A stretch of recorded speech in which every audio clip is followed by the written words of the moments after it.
යුද නිමාව ශ්‍රී ලංකාවේ ගැටලුවල නිමාවම නොවේ. තව බොහෝ දුරක් යාමට ඇත. අනවශ්‍ය අතපෙවීම් එපා. ඇමති මහින්ද ලොවෙන් ඉල්ලායි. පිල්ලේ සැම විටම ලංකාවට එරෙහි වී ඇත. අපක්ෂපාතී ජගත් සමාජිකයන්ට එය බලපෑමක්. ඇමති මහින්දගෙන් ජිනීවා හෙළිදරව්වක්. ශ්‍රී ලංකාවට එරෙහි ඇමරිකාවේ දෙවන යෝජනාවටත් ශ්‍රී ලංකාවෙන් දැඩි විරෝධය. පිල්ලේගේ මානව හිමිකම පක්ෂපාතී. බටහිර දේශපාලන විශ්ලේෂකයන්ගෙන්ම චෝදනා. තරග කරනවා නම් ශරීර යෝග්‍යතාව අත්‍යවශ්‍යයි.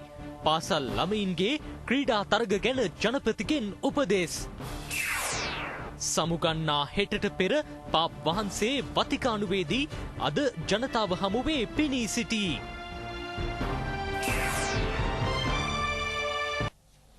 දැන් පුවත් සවිස්තරාත්මකව. ශ්‍රී ලංකාවේ ගැටලුව නිමා කරන්න යුද අපරාධවලට විසඳුම් සෙවීමෙන් පමණක් සිදු කළ නොහැකි. රට සංවර්ධනයට තවත් ක්ෂේත්‍ර රැසක ගැටලු විසඳීමට තිබෙනවා. අනවශ්‍ය අතපෙවීම් සිදු කර සංහිඳියාවේ ගමන් මඟ වළක්වන්න එපා. අමාත්‍ය මහින්ද සමරසිංහ මහතා ජගත් මානව හිමිකම් සමුළුව අමතමින් අවධාරණය කරයි. I now have the honor of inviting His Excellency Mr. Mahinda Samarasinha, Minister of Plantation Industries and Special Envoy of the President on Human Rights of Sri Lanka, to make his statement. Your Excellency, you have the floor.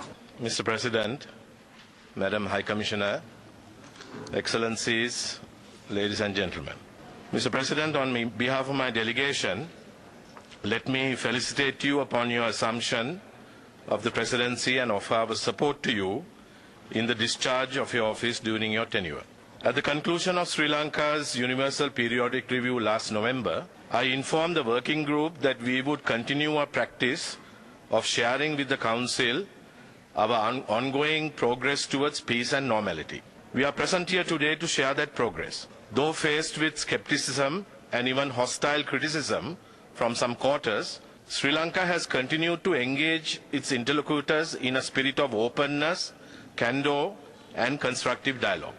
Let me now briefly address some of the highlights of our achievements. පසුගිය විශ්ව ප්‍රගති සමාලෝචන සැසියේදී ප්‍රකාශ කළ ආකාරයට එහි කාර්යයෙන් නියුතු කණ්ඩායමට ශ්‍රී ලංකාවේ සාමය ස්ථාපිත කිරීමට සහ රට සාමාන්‍ය තත්වයට ගෙනීමේ වැඩපිළිවෙල පිළිබඳව නිරන්තරයෙන්ම දැනුවත් කළ බව සමරසිංහ මහතා මෙහිදී කියා සිටියේය. යුද්ධය නිමා කරමින් රජය දියත් කළ සංවර්ධන වැඩපිළිවෙල අඛණ්ඩවම පවත්වාගෙන යාම හේතුවෙන් උතුරු පළාතේ සංවර්ධනය 27%කින් ඉහළ ගොස් තිබේ. 2011 වර්ෂයේදී ශ්‍රී ලංකාවේ දළදේශීය නිෂ්පාදනය 8%කින් ඉහළ නැංවීමටද හැකි වී තිබේ. උතුරේ දකුණේ ප්‍රධාන සැපයුම් මාර්ගයක් ලෙස පැවැති උතුරු දුම්රිය මාර්ගය සංවර්ධනය කිරීමද ඇරඹී තිබේ.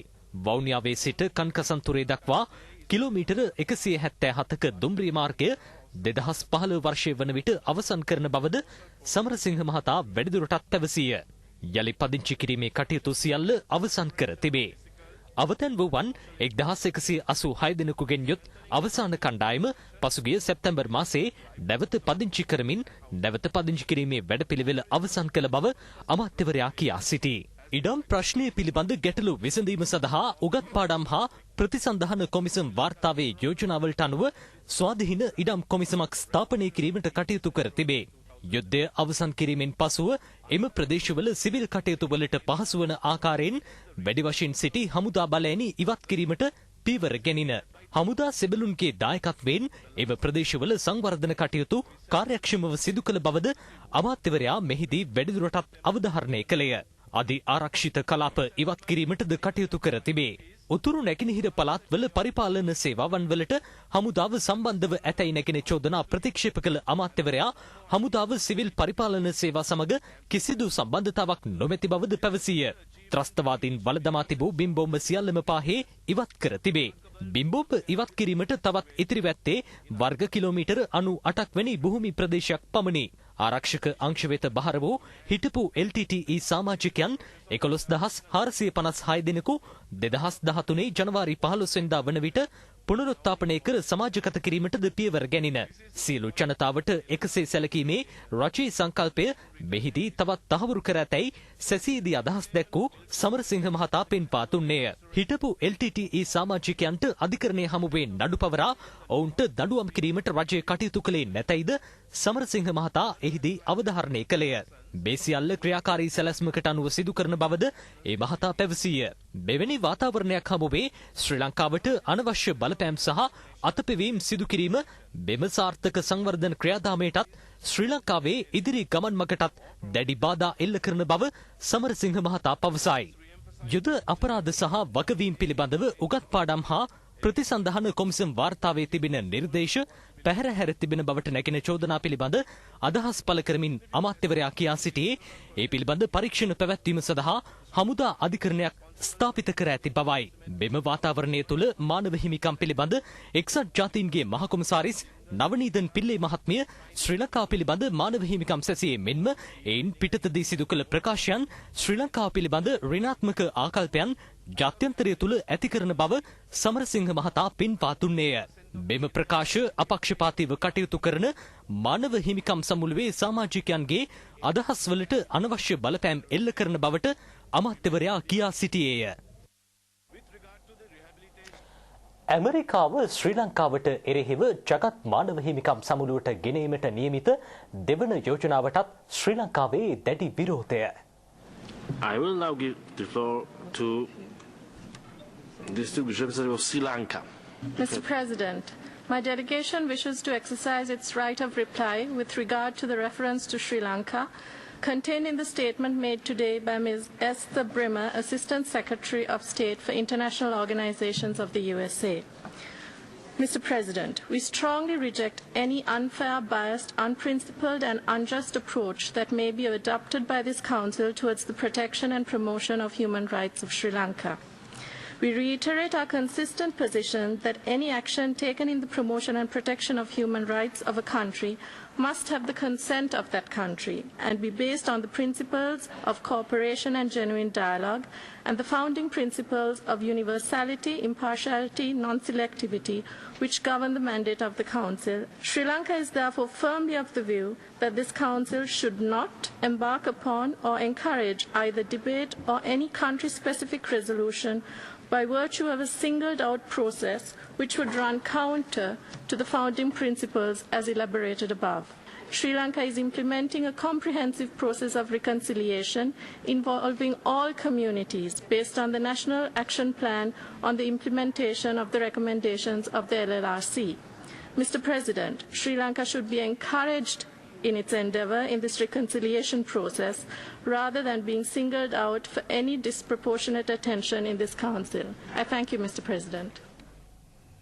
ශ්‍රී ලංකාව වැනි දියුණු වෙමින් පවතින රටකට පහර දීමට ජගත් සංවිධානයේ ප්‍රඥප්ති යොදා ගන්නට එපා. ඇමරිකා විදේශ කටයුතු උපකමිටුවේ සමාජිකයෙක් කියයි.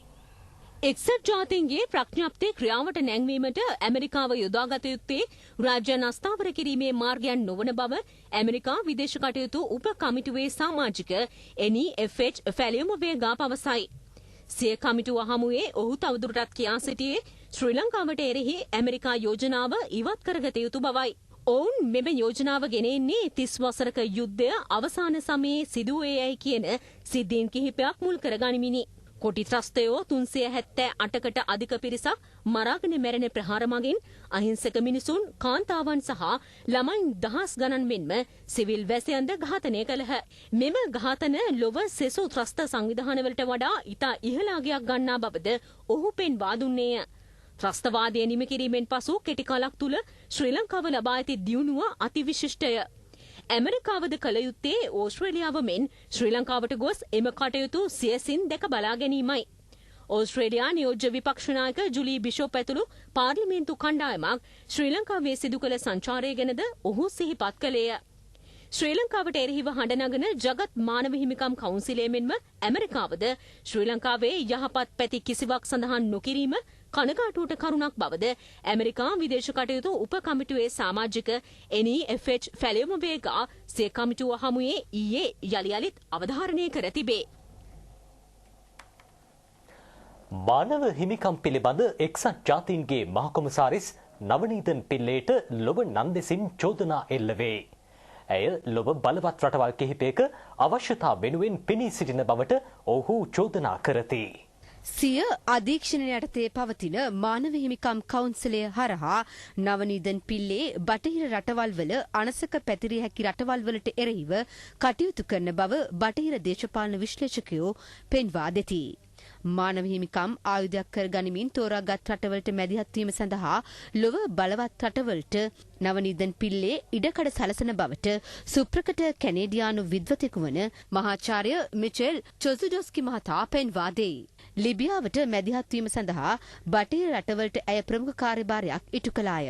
1994 දී රුවන්ඩාවේ සිදු වූ මහා මිනිස් ඝාතනයටද ඇය වගකිව යුතු බව චොසුඩොස්කි මහතා පෙන්වා දෙයි. එවකට ඇය රුවන්ඩාව පිළිබඳ අපරාධ විනිශ්චය සභාවේ සභාපති ලෙස කටයුතු කළාය.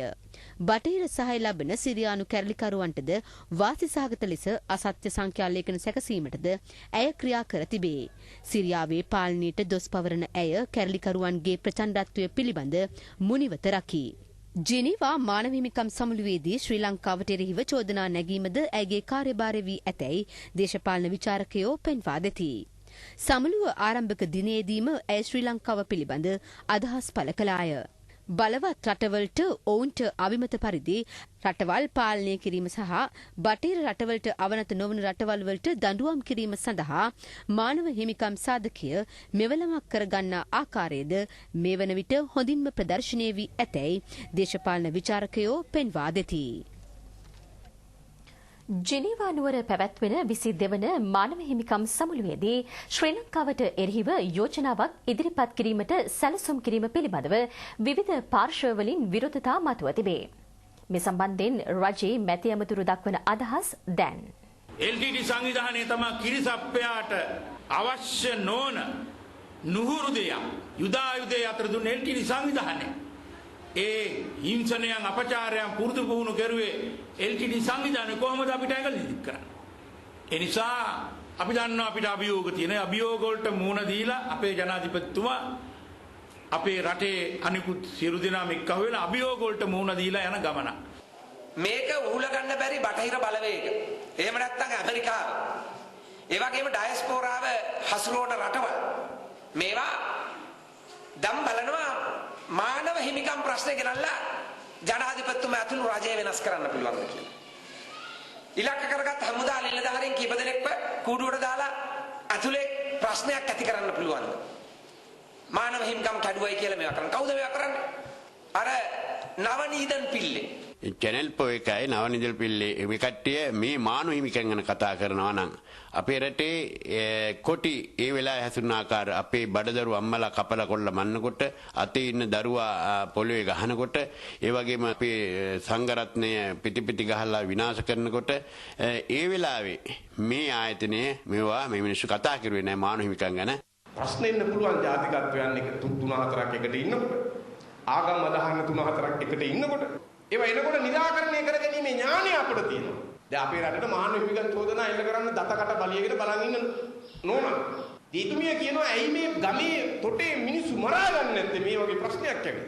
ඒක තමයි මේ රටේ වෙනස. ඒ හැම වෙනස්කම් එක පවුලක් කියන යථාර්ථය ඇතුළෙන් නම් අපි විසඳ ගන්නවා. එහෙම නොවුනොත් නවනීදන් පිල්ලලට ඕන කරන දේ වෙන්නේ.